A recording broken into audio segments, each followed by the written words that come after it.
এই যে আমার ছোট্ট একটা ফুল এবং সবজির বাগান।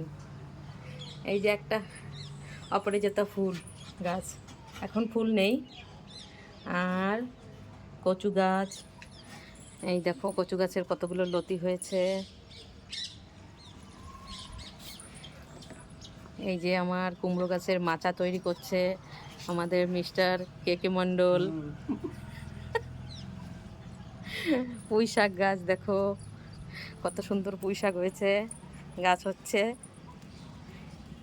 দাদা দাদা এই দেখছে যে ভিডিও, পুঁই শাক নিতে আসবে। হ্যাঁ, এই যে টক পালং শাক গাছ কত সুন্দর মাচাটা তৈরি করছে দেখো। কে তৈরি করছে দেখো, এদিকে তাকাও। ছোট্ট একটা বাগান আমার।